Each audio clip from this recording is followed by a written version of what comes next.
મારી દીકરી મને રોજ ફોન કરે છે, પપ્પા પહોંચી જા, વહેલા હાર જમી લેજો, ગાડી ધીમે હાંકજો, ઊંઘ આવે તો હોઈ જાયજો. આ દીકરી મારી ચિંતા કરે છે. પછી આનો ફોન આવે છે, પપ્પા લેતા આવજો.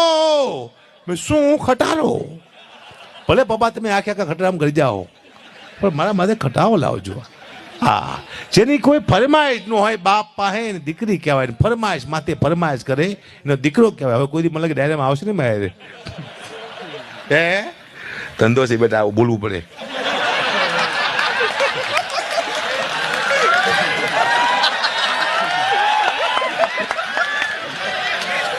ભૂખ લાગે ને, ભૂખ લાગે એટલે બોલવું પડે બેટા. આ ભૂખ ના વળસકા કહેવાય. શું કે બેટા? કોઈ દીકરાને આવું કેવું પડશે? દુઃખની વાત છે.